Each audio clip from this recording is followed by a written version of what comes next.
Oke, Assalamualaikum warahmatullahi wabarakatuh. Eh, saya Bima Syaftian, perwakilan dari kelompok 5. Akan menjelaskan tentang tugas untuk keamanan sistem informasi. Judulnya itu implementasi public key infrastruktur pada email. Hmm, Lalu apa yang melatar belakangi judul di atas ini itu karena perkembangan teknologi sekarang tuh semakin pesat. Nah, terus setelah hadirnya internet, lama-lama hadir juga surat elektronik yang namanya email. Nah, email ini gunanya apa? Untuk saling bertukar informasi. Nah, jadi ya banyak tuh dari individu per individu dia bertransaksi informasi atau dari organisasi ke organisasi. Nah, umumnya email ini menggunakan jalur publik. Nah, jalur publik itu memungkinkan terjadinya adanya serangan cyber, entah itu penyadapan atau phishing email atau modifikasi informasi. Nah, dengan adanya public key infrastruktur ini kita dapat mengenkripsi sebuah pesan yang akan dikirimkan. Nah, jadi nggak sembarang orang yang bisa buka ini. Tuh, hanya orang-orang yang memang diberikan otoritas untuk membukanya. Nah, salah satunya itu biasanya pakainya Thunderbird. Nah, tujuannya apa sih?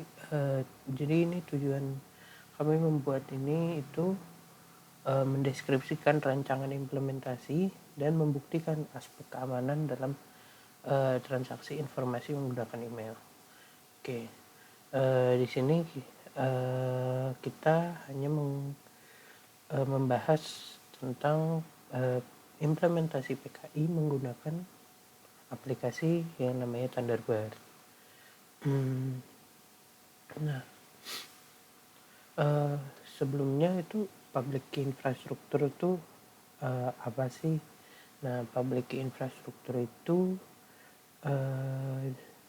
yang disingkat PKI itu infrastruktur security yang diimplementasikan menggunakan konsep dan teknik kriptografi public key. Nah, jadi keamanan yang digunakan untuk menangani ancaman-ancaman yang semakin hari meningkat. Nah, ini menggunakan public key kriptografi. Lalu tujuan dari public key ini tuh apa sih? Sebetulnya tujuannya itu menyediakan kerahasiaan, integritas, kontrol akses, dan autentikasi, dan yang paling penting itu non penolakan. Nah, ini dalam PK itu ada 3 kunci utama. Itu ada private key, public keys, dan revoke key. Oke.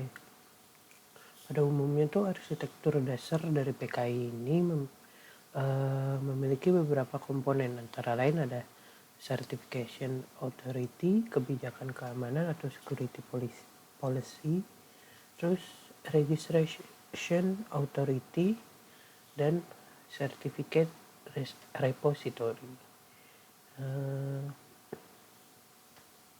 Oke. Untuk certification authority itu kayak dia itu seperti sebuah lembaga atau perorangan yang bertugas mengeluarkan sertifikat. Nah, dia yang mengesahkan pasangan kunci publik dengan identitas pemilik kunci. Nah, lalu security policy itu kebijakan keamanan, biasanya berupa dokumen yang bersifat legal, berisi langkah-langkah kebijakan organisasi dalam pengamanan informasi. Terus selanjutnya ada registration authority, itu bertanggung jawab melakukan proses identifikasi dan autentikasi terhadap subscriber dari sertifikat digital. Nah, yang terakhir itu ada certificate repository. Nah, itu certificate repository adalah suatu database yang bertanggung jawab untuk menyimpan dan menjamin ketersediaan sertifikat. Oke. Fungsi yang dilakukan PKI itu ada beberapa cara. Pertama, mengautentikasi identitas. Yang kedua, verifikasi integritas dokumen. Yang ketiga itu ada jaminan privacy. Yang keempat itu sertifikat digital dari PKI. Terus menggunakan digital PKI. Lalu yang terakhir itu ada dukungan anti penyangkalan. Nah, pada tugas besar kali ini kami menggunakan Mozilla Thunderbird. Sedikit penjelasan, Mozilla Thunderbird ini perangkat lunak klien surat elektronik yang dikembangkan oleh Mozilla Foundation. Ini dikembangkan pada tahun 7 Desember 2004.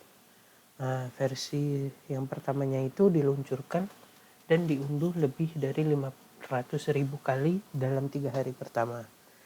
Lalu mulanya tuh namanya Minotaur, tapi kurang mendapat dukungan. Akhirnya setelah Mozilla Firefox ini sukses, sebelum adanya Mozilla Thunderbird itu muncul permintaan untuk klien email yang serupa, makanya jadi yang tadinya namanya Minotaur menjadi Thunderbird.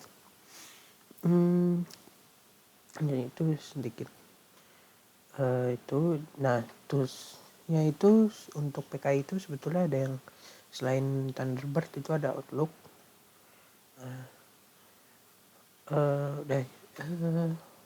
Lalu selanjutnya untuk skema solusi usulan.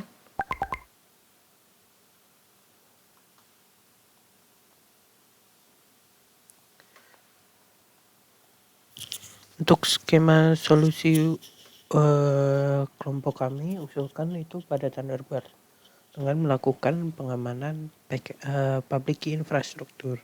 Tujuannya itu menyediakan kerahasiaan, kontrol akses, dan integritas.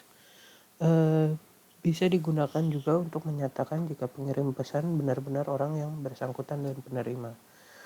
Jadi mekanismenya itu dia ada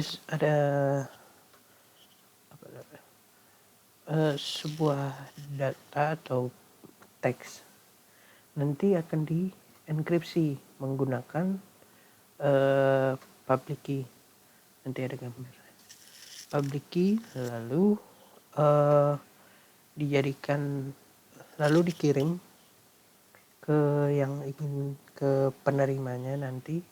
Nah, itu nanti sampai di penerimanya itu akan didekripsi menggunakan private key. Baru deh nanti isi pesan yang aslinya baru terbuka menggunakan private key. Nah, kira-kira ya itu aja. Selanjutnya nanti ada tahap instalasi dan konfigurasi dan testing. Assalamualaikum warahmatullahi wabarakatuh. Saya dari kelompok 5. Hari ini akan untuk tahap video untuk tahap instalasi Thunderbird. Yang pertama,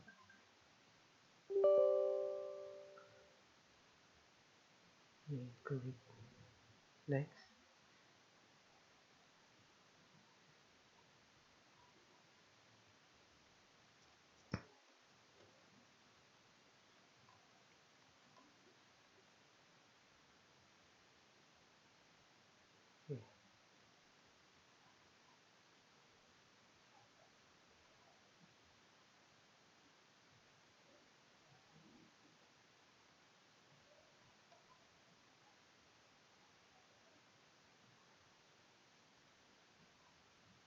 Ya, jika sudah selesai, kita cocokkan email, masukkan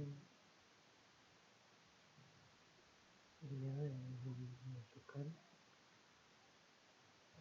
Di sini saya menggunakan eh, email Gmail.